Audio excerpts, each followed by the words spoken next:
皆さんこんにちは、ときまるです。今日はカレンダーを手放すという実験です。今までいろんな実験をしてきて、ここ2、3ヶ月でですね、僕一番今カレンダーがミニマルな状態になっています。で、カレンダーを手放すことができるのか、それはつまり予定を立てないということじゃないのかっていうことなんですけど、まず最初に考えたことは、現代の人間というのは、カレンダーによって自分の時間を把握している。1日の予定、1週間の予定、1ヶ月の予定、そして1年の予定。そのようなものによって自分の人生が突き動かされていると。で、それによって自分の忙しさを認識していると。で、逆に言えば、それに縛られすぎて予定が入っていることによって自分の時間がないとか、自分はなんでこんな忙しいんだろうと、それで疲弊してしまっている状況がある。つまりカレンダーという仮想的で物理的なものに対して自分の忙しさを認識しているのだから、逆にそのカレンダーを手放してしまえば、自分はもっと自由になれるんじゃないかなって、そう考えました。結論からいきます。1年前、こういうカレンダーでした。当時はまだクライアントワークをしていたので、同時に5個ぐらいのプロジェクトに参加していて、2、3社の会社と関わりながら、いろんな予定をこなしていくってことをやっていました。で、最近やっぱり企業の中で多いのが、Google ワークスペースを自社用にカスタマイズして使っているところが多いです。だからこの時はやっぱり Google のアカウントを作って、しかもその自分が関わっている会社用に作ったりして、複数のカレンダーを使いながらごちゃごちゃと並べ立てて、1日の予定がほとんど埋まっているような状態が続いていました。そして今のカレンダーはこのようになっています。はい、何も予定が入っていません。圧倒的な自由です。仕事をしていない完全な無職のカレンダーです。ただこれは仕事をしていないというわけではなくて、僕は実際毎日仕事をしていて休みはありません、基本的に。ただクリエイティブワークをしていて自分でものづくりをしているので、このように何もないという状況を作り出すことができています。で、これからどのようなルール付けでどういう運用をしているのかを話していきますので、ぜひ最後まで聞いてください。現在のように何も予定を入れない状態になるまでにいろんな段階がありました。で、一番最初の段階、さっき話した段階よりさらに遡ると、やっぱり紙のカレンダーとかを使用している時期も実際にありました。で、毎月ね、紙に記入したりとか、あとデイリーのページがあったりとか、月間のページがあったりとか、で、メモ帳があったりとか、そういうジャーナルみたいなものと兼ねたカレンダーを使っている時があったりしました。ただ僕が紙のカレンダーを手放したのはもう結構早くて、2017とか16年ぐらいには多分手放していたと思います。で、それは自分が写真をやっていて、写真をですね、フィルムからデジタルに完全に切り替えた時、そういう移行時期ですね。いろんなものをその自分の生活の中でその時デジタル化するってことをやっていて、で、写真をフィルムからデジタルに切り替えて、そういう流れでカレンダーもですね、紙からデジタルにしています。で、紙のカレンダーにもいいところたくさんあって、僕もずっと使っていて好きだったんですけど、やっぱり毎年切り替えなきゃいけないとか、その引っ越しの作業ですね、新しくカレンダーを変えるときに何か移行しなきゃいけなかったりとか、そこから情報を検索するときに検索性が低かったりとか、そういう問題があります。あと新しい手帳を選んだりするのって楽しいですよね。だから毎年手帳を新しくするたびに、来年はどういうものを使おうかなみたいな感じで、楽しくていろいろ選んで、で、その時間がですね、全くなくなります。デジタルにすると。なので年をまたぐことにストレスが全くなくなります。で、シームレスにですね、12月から1月に乗り換えることができて、で、全くストレスがかかりません。そして圧倒的に楽です。で、デジタルになると PC だったりとかスマホの連携性っていうのも高まるし、どこにいても自分のスケジュールを確認できると。そしておそらくデジタルカレンダーが一段階普及したのはコロナ禍に入ってからで、この時にものすごくリモートミーティングみたいなものが増えました。で、リモートミーティングとか相手との共有とかそういうものは全てデジタル上で行えるようになって、カレンダーの中で相手を招待したりとかされたりとか、そういう状況になって世の中でもデジタルにカレンダーを移行した人は結構多いんじゃないかなと思います。ただそのようにオンラインミーティングをたくさん入れられるようになって弊害も出てきました。それが先ほどの画像で見せたように、私の1年前、2年前ぐらいのカレンダーです。いろんなプロジェクトに関わるたびに、プロジェクトごとのカレンダーが設立されて、で、クライアントに合わせて、クライアントごとにアカウントを使い分けたりしなくてはいけなくて、それによってカレンダーの共有をするっていうことを行っていました。なので、かなりね、乱立して、で、自分の予定だけではなくて、相手の予定だったりとか、そういうものが全て自分の中で一覧して見られるようになって、ものすごくカオス状態っていうのが続いていました。ワーカホリックな人っていうのは、やっぱり自分のカレンダーに使われているようなところがあって、自分もそういうところがありました。1日の予定、1週間の予定が埋まっていれば埋まっているほど楽しい、嬉しいっていうことです。そう感じるようになってしまうと、予定がない時が不安になったりとか、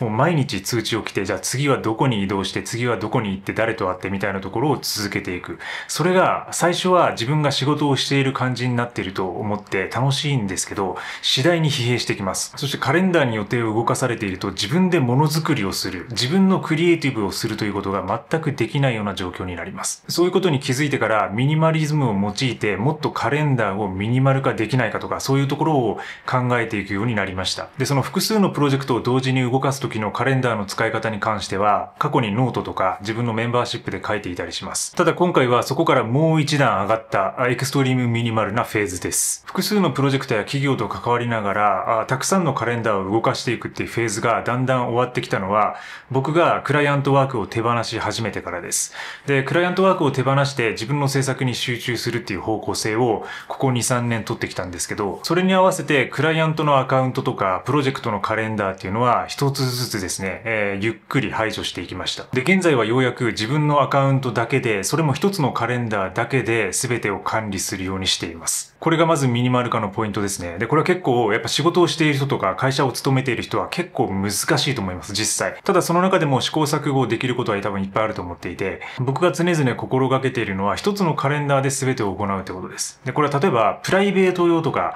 仕事用とかホーム用とか、なんかそういうのを作りがちなんですけど、それをあえて作らずに、一つのメインカレンダーだけにして、それだけで全てをやっていくっていうことですね。で、そうすることによってカレンダーの中は予定でたくさんになるんですけど、自分のプライベートのこととか仕事のこととかが一緒に並列して書かれるので、この自分のプライベートの予定が重めの時に、この会社の仕事とか他の仕事を入れたくないなっていうことが働いて、で、そこで調整がうまくいったりします。それを別々にしていると結構見えなかったりするんですよね。プライベート用とかホームのカレンダーが隠れていて、仕事用のだけ見えていたら、本当はなんか仕事の予定で役所に行くとか、なんか税務署に行くとか、なんかそういうね、引っ越しの予定とか、いろんな大事なプライベートの予定があるところに、そこを他のものでブロックされてしまって、ミスが起こるとか、ミスマッチングが起こるみたいなことが起こりうるので、だから一つのカレンダーで全てを最初はやるっていうことにトライしてみたっていうのが一つの実験です。それからクライアントワークや仕事を手放していって、次に出てきたフェーズというのが、僕の中では、四隅大輔さんのフェーズです。これどういうことかというと、四隅さんの本にですね、ちょっとどの本か忘れたんですけど、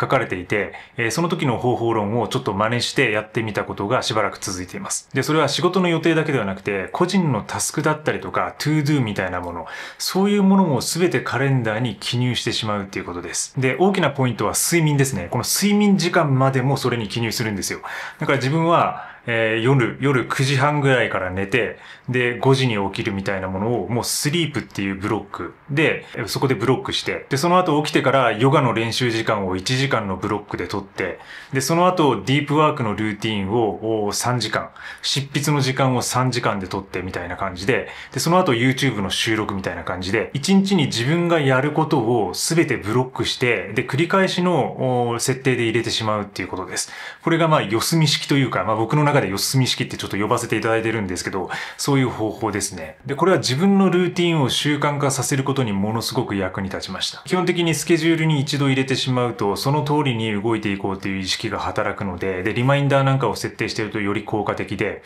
あと5分でヨガの時間が始まりますよとか、あと5分で執筆の時間が始まりますよみたいな感じで、自分で時間を区切ってですね、そこで集中して自分の仕事をこなすことができると。で、ワーカホリックな人に陥りがちなのが、やっぱりその睡眠時間を削ってしまうとか、食事の時間を削ってしまうっていうこと、これが一番陥りがちな間違いです。なので、そこは必ず確保する。だから睡眠を入れることで、睡眠のブロックの中に自分の仕事を入れることはできなくなります。で、食事も同じで、ランチの時間ですね。ランチ、お昼に1時間半ぐらいの時間を全部取って月曜から日曜日まで。で、その時にはランチミーティング以外の仕事は入れないようにしていました。そうすることで自分の食事をちゃんと確保することができて、体調を良好に保てるというね、そういう仕組みになります。で、そういうふうな自分で絶対やらなければならないと決めているルーティーンをカレンダーの中に全て記入していくと、意外と1日の中で使える時間っていうのは短いんだなっていうものが可視化できます。パッとカレンダーを見た時に、やっぱり朝は睡眠で埋まっていて、で、夜はまた睡眠で埋まっている。で、食事があると。そうなると、実際に誰かとの予定を入れられる時間って結構少ないんですよね。だからその中で相手との予定を調整していくっていうことになるので、どうしても断断らなければならないことが出てきたりとか、どうしても予定を先延ばしにして入れなければならないようなことが起きてきます。それでもそうすることによって自分のちゃんとやりたいこととか、夢に直結するようなルーティンはきちんと続けることができて、かつ毎日をうまく回すことができるっていうね、そういう時期が結構続きました。で、そういう時期が結構長く続いて、で、ほんと最近ですね、1ヶ月前とか、それくらいにちょっとふと思ったんですよね。自分の予定を見てみて、一覧表示をした時に、やっぱりそのスリープだったりとか、そのヨガとか、自分の執筆とかね、そういう繰り返しに設定した予定がずらっと並ぶんですよね。それで、自分のカレンダーの視認性を大きく下げているってことに気づきました。1ヶ月の一覧表示にしていても、やっぱりその睡眠のブロックとかを入れてるので、本当の肝心な予定とか相手の約束が見えなくなっていたんですよ。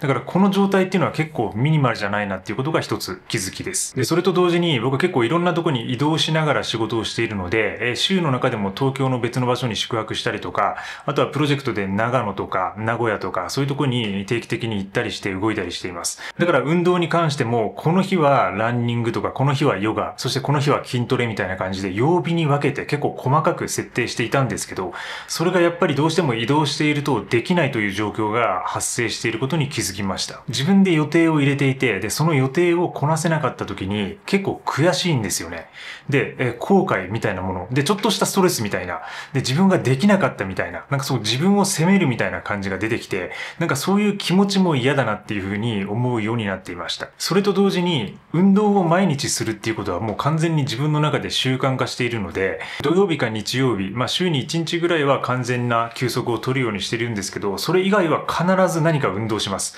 で、運動してない日でも基本的に1万歩以上は歩くってことを自分に課してるので、もうそれが自分の中に染みついてるので、もうそれをカレンダーにわざわざ書く必要はないなってふと思いました。そう思いついてから現在のカレンダーの思考につながっています。もう一度見てみます。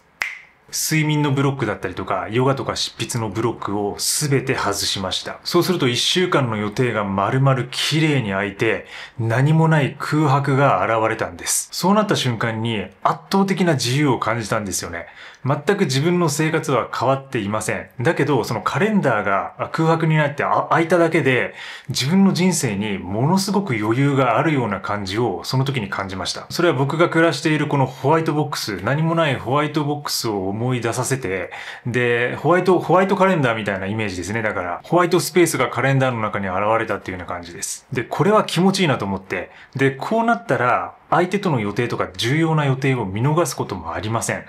何もない空白の中に本当に大切な、本当に相手が必要とする予定とか時間だけをブロックすることになるので、自分のね、ルーティンとかを他に入れてないので、トゥードゥーリストみたいなものを混在させていないので、一発で、今週何があるかとか、今週誰と会うかみたいな予定がきちんと可視化されて、そういう意味で精神的にもものすごくスッキリしたように感じました。ここで自分なりのルールというか運用のポイントがいくつかあります。一つ目は自分にとって外せないタスク。それは毎週の繰り返しだったりとか毎月の繰り返しのタスクですね。そういうものは一日の中の終日の予定として繰り返し設定で入れてしまうということです。今使っているような Google カレンダーとか Apple カレンダーでは一日の中で終日の予定にすると一番上に表示されます。なので僕の中でこの一番上に書いてることはその日の中のどこかでやればいいみたいなそういう予定になります。例えば今だったらこの YouTube をアップする日を決めていたりとか、自分がラジオをやる水曜日にはこのラジオのマークを入れていたりとか。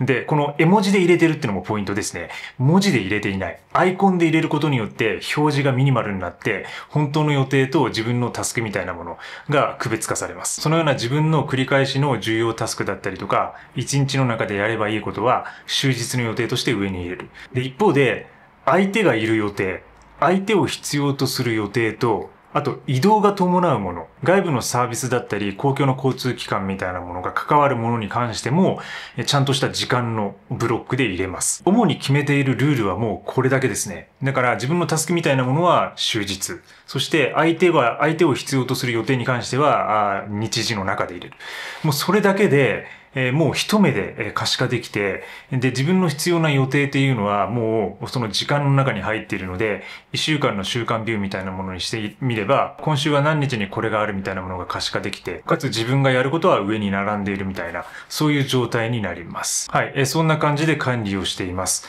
で、もう最近切り替えたばっかなので、このシステムでちょっとしばらく走ってみようかなと思っていて、で、その結果なんかもね、また今後伝えていけたらいいなと思っています。あと僕は iPhone を使っているので、Apple のエコシステムを使っていることが多くて、Apple のカレンダーだったりとか、そういうApple のメールだったりとか、そういうものを使っていると、フライトの予定とかですね、フライトを予約した場合は勝手にカレンダーにフライトの時間が入ってくれたりとか、あとお店、レストランとかを予約した時なんかは、そのレストランを勝手に時間を入れてくれて、かつそのお店までの自分の自宅からの移動時間みたいなものも勝手に算出してくれて、それも入れてくれます。だからもう出発時間までブロックされて、で、そこから出発すればいいですよみたいな感じに入れてくれるので、そういう使い勝手がものすごくいいなと思いますね。で、そのようなカレンダーの使いこなしだったりとか、詳細設定は自分のコアメンバーシップで詳しく書きますので、興味がある方はぜひチェックしてみてください。もっといろいろカレンダーについて話したいことはあるんですけど、時間がちょっと長くなりすぎているので、このくらいにしたいと思います。よろしければ皆さんのカレンダーの活用術みたいなものもあれば、コメントで教えてください。今日も最後までご視聴いただきありがとうございます。また次回の動画でお会いしましょう。バイバイ。